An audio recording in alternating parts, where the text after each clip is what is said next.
If you do not have a place to store shreds and shreds of wood, then sawmilling might not be for you. If you don't have a place for a legal perpetual burn pit, then sawmilling might not be for you, weather permitting. If you are not in the need for an ever-growing firewood pile, then sawmilling might not be for you.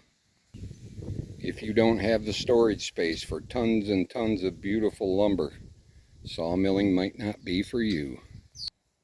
If you cannot tolerate the never-ending pile of sawdust and all the ticks and creepy crawly bugs that are attracted to it, sawmilling might not be for you. Here's some beautiful oak that I salvaged out of the woods on a log just rotting away.